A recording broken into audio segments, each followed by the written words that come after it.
My sister is a genius. When she was about 13, she made this device that honestly still blows my mind. I've spent my entire life studying physics, and I still don't know what she did or how, which is probably for the best considering how this all played out.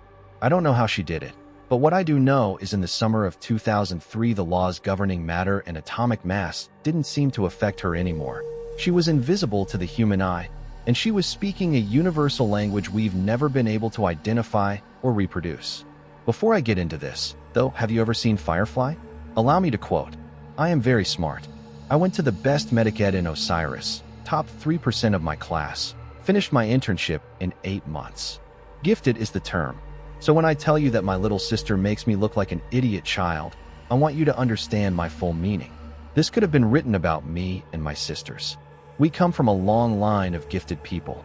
My father is a neurologist, my mother works for SpaceX, and my eldest sister is an artist whose work has been featured in galleries since she was 12. I'm a full-time research associate of high-energy density physics at a university I can't name without risking my career. And, like Simon Tam from Firefly before me, I don't tell you all of this to flaunt our intelligence or to make us look special. I tell you this so you can fully understand what I mean when I say Nirali made us all look like idiot children. In 2003, I was about to turn 17. My interests weren't like most teen girls, so I won't bore you with the details of what I found more entertaining than TV, books, or the mall, but more often than not I was occupied with personal research projects. The first time Nirali made herself invisible, I was in the middle of a research rabbit hole. I was deep into some really heady academic articles when I heard Nirali pipe up behind me. "They're wrong, you know." I groaned inwardly. We'd had the knocking talk, but she was still so bad at respecting boundaries. "Nirali, what did we say about knocking?" "Oh," she said, and sounded genuinely surprised. I didn't think about the door. "What?" I frowned and spun my chair around to look at her. My room was empty. Wait, empty?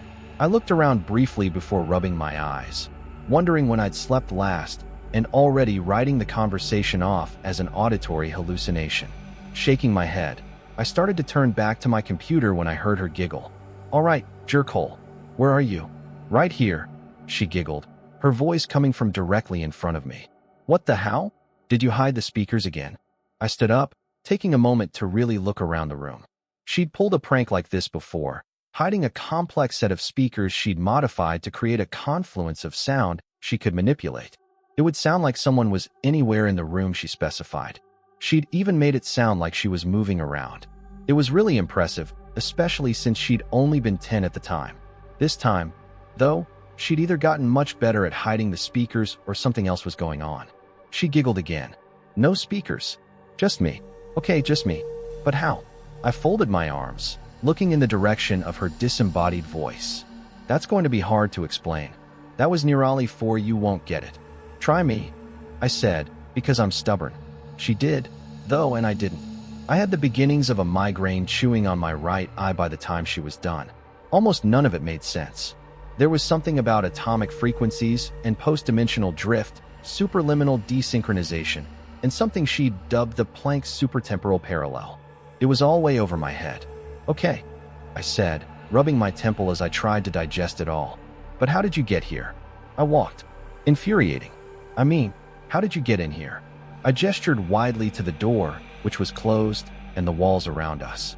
"Oh," I could hear the shrug in her voice. "I just walked where the walls weren't." I squinted at the spot I thought she was standing. "You what?" She sighed. It was a special sigh. It was the kind of sigh that told you someone much smarter than you was put out at having to dumb something down enough for you to understand. An embarrassed heat flooded my cheeks. I knew she was smarter than me, smarter than all of us, but it still made me feel like I'd failed simple math in front of Neil deGrasse Tyson and a puppy, and they were both disappointed. I walked where the walls weren't. The walls aren't everywhere, Divya. In fact, in most places, like realities, the walls aren't there at all. So I just walked in those places. I wanted to see the proofs of this statement, though I knew she wouldn't have bothered writing them down except in scraps and incomplete snippets that only made sense to her. I also knew the proofs wouldn't make any more sense than her original explanation. Even so, it bothered me that I only understood what she meant in the vaguest, most conceptual way. It wasn't natural for me. That abstractness of thought warred with the linear way of my brain, making actual understanding impossible, and I hated it. Sana would have understood. Her brain worked that way, but not mine. I must have looked like I was struggling with it, and I was, because she continued on. Where I am, or technically when and how. Everything is a Schrodinger's puzzle of is and isn't. All I have to do is observe the places where the state of something isn't and go there. This wasn't helping. I mean, I got the basic concept of what she was saying, but in terms of the practical application of physics, it was a mess of meaningless science-y buzzwords. Nothing she said had any foundation in known science. She could have told me.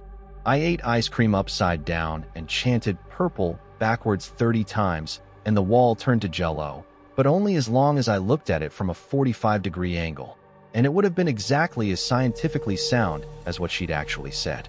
Yet she was the one who was invisible, so the limits of my understanding and science itself had no bearing on her corporeal existence. Do you still have a body? I mean, can you see you? Oh yeah, she said, her voice pitched higher in excitement. I look like 100 versions of me laid on top of each other. Looking at my hands and stuff is kinda trippy, but I'm here. Cool. I had no idea what to do with this information. She started giggling again. What now? I can't believe you haven't noticed yet. Noticed what? I couldn't keep the flash of irritation out of my voice. It wasn't easy to accept the premise that she'd managed to trick physics into letting her pass through matter while being imperceptible to the human eye, but I'd had just about all the how much dumber than Nirali are you I could take for one day. What language am I speaking? I had to blink at that and think a moment. It's English, isn't it? She giggled again. Say something. I ordered in my most authoritative big sister voice. Nor again is there anyone who loves or pursues or desires to obtain pain of itself, because it is pain, but because occasionally circumstances occur in which toil and pain can procure him some great pleasure. If I concentrated, I could tell the words she was saying didn't quite match what I was apparently translating in my head, but I couldn't hear them for what they were. Except, wait, is that the lorem ipsum translation from De Finibus Bonorum et Malorum? She giggled again. Yep.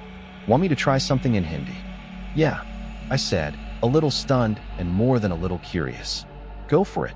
May he in whose lap shines forth the daughter of the mountain king, who carries the celestial stream on his head, on whose brow rests the crescent moon, whose throat holds poison and whose breast is support of a huge serpent, and who is adorned by the ashes on his body. May that chief of gods, the Lord of all, the destroyer of the universe, the omnipresent Shiva, the moon-like Sankara, ever protect me. I frowned, torn between focusing on the words and trying to identify what she was quoting.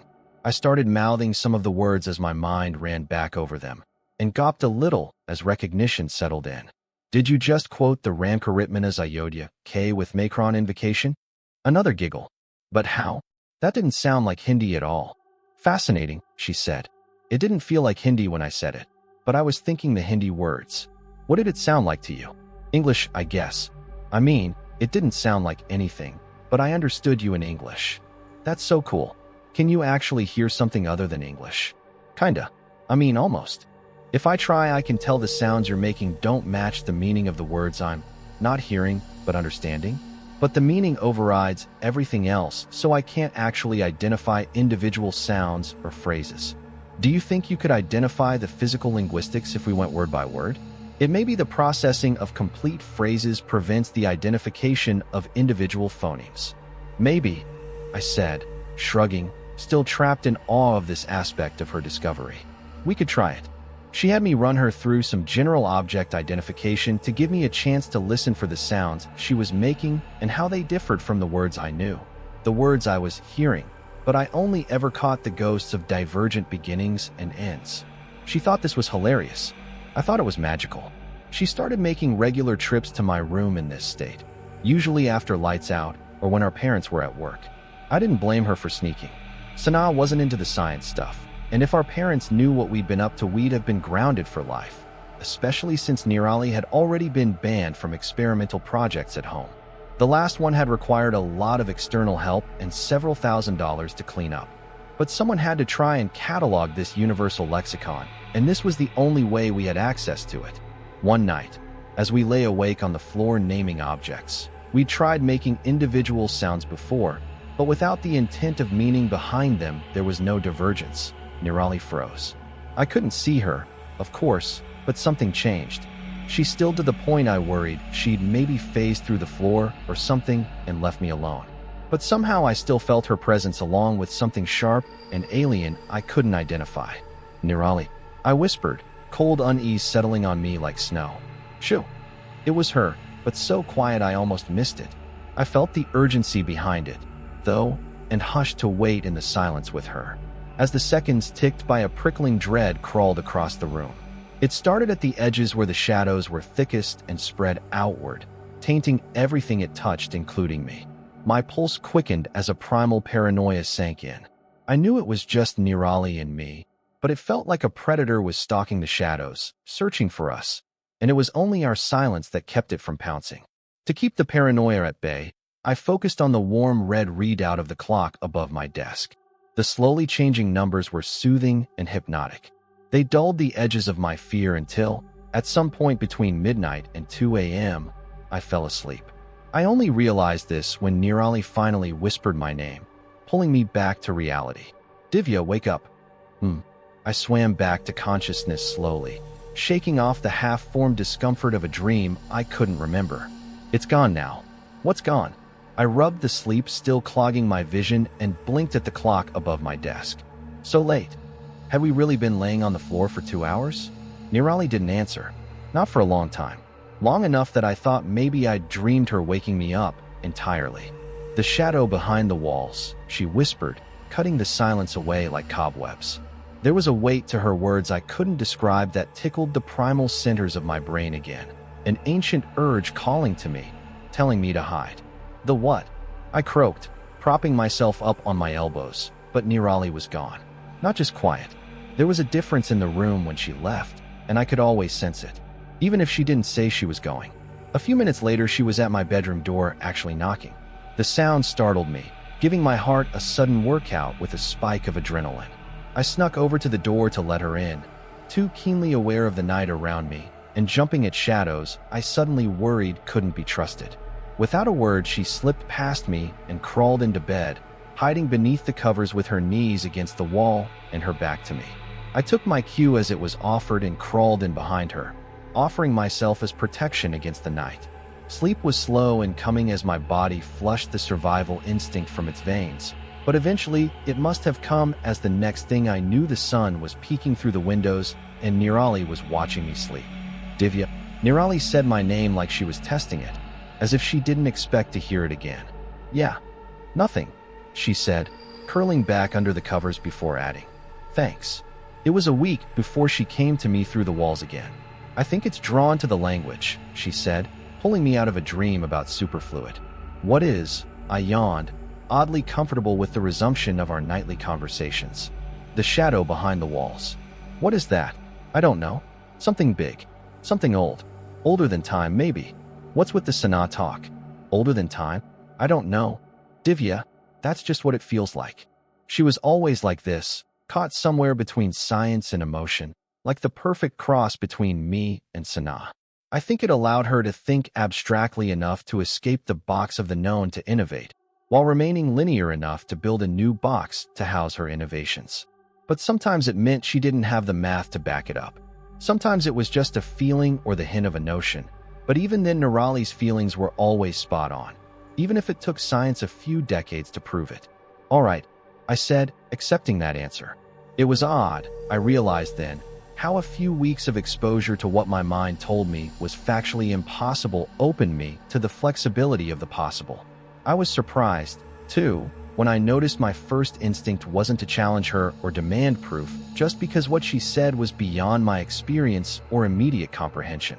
Instead, I would nod and accept that what she said, what she experienced, was simply truth, and the limitations of my understanding couldn't change that. What does it want? I don't know. I don't think it talks. But I think it listens. And understands. That's unsettling, I said, shifting under the covers.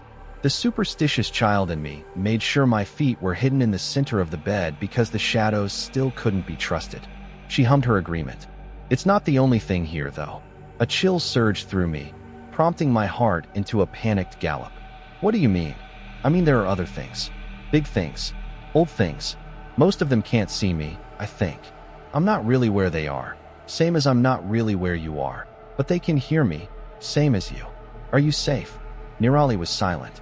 My stomach churned, because I knew it meant something big and old and dangerous was near enough to pose a threat.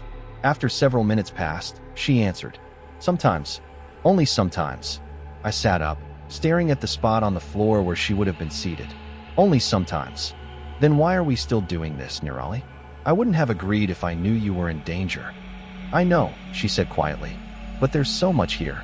If I focus on a color, I can experience everything that color has ever been and ever will be.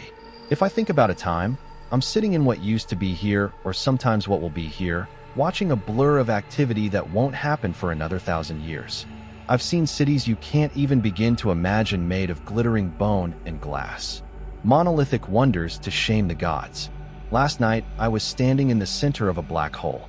Not a hologram or a simulation, but an actual black hole. Captured, contained, reproduced, harnessed, I don't know what. But it was here, and so was I, and through the black hole I saw so many other universes, all laid out like mirrors into infinity. Nirali, I whispered, both awed and terrified. Had she been experiencing these things every night? All the hours we talked about nothing and nonsense? But there are also bigger things, she said, her voice dipping into darkness. Things that hide in the glint of starlight on glass. Things that follow me back from the future and wait for me in the past. They skip like stones on water, only touching the surface for a minute and never with their whole selves. But even that much is too much. It hurts to look at them. There are too many shapes at once, and all of them are hungry in ways I don't understand. Tears welled in my eyes as I listened to her. It hurt to accept these things as truth. I couldn't understand them or touch them or even experience them myself, but I had to accept they were real because my sister was invisible. She could pass through matter at will and spoke a universal language to me every night. But accepting all that also meant accepting that my sister spent every night compelled by her own curiosity to go back to this dangerous state again and again, only to be terrified by what waited in between. I'm glad they can't see me, but I don't think that will be true much longer. What? The shadow behind the walls has been in my room all week. I can feel it following me around. It's listening now, but I don't think it will come in your room again. Nene, you have to stop this. I can't, she said, her voice thick with imminent tears. Of course you can. Just come back and we'll destroy whatever you've been using to shift. We can fix this. No, she said, the word wet and bent beneath an anguish no 13-year-old should have known. You don't understand. What could possibly be worth the risk?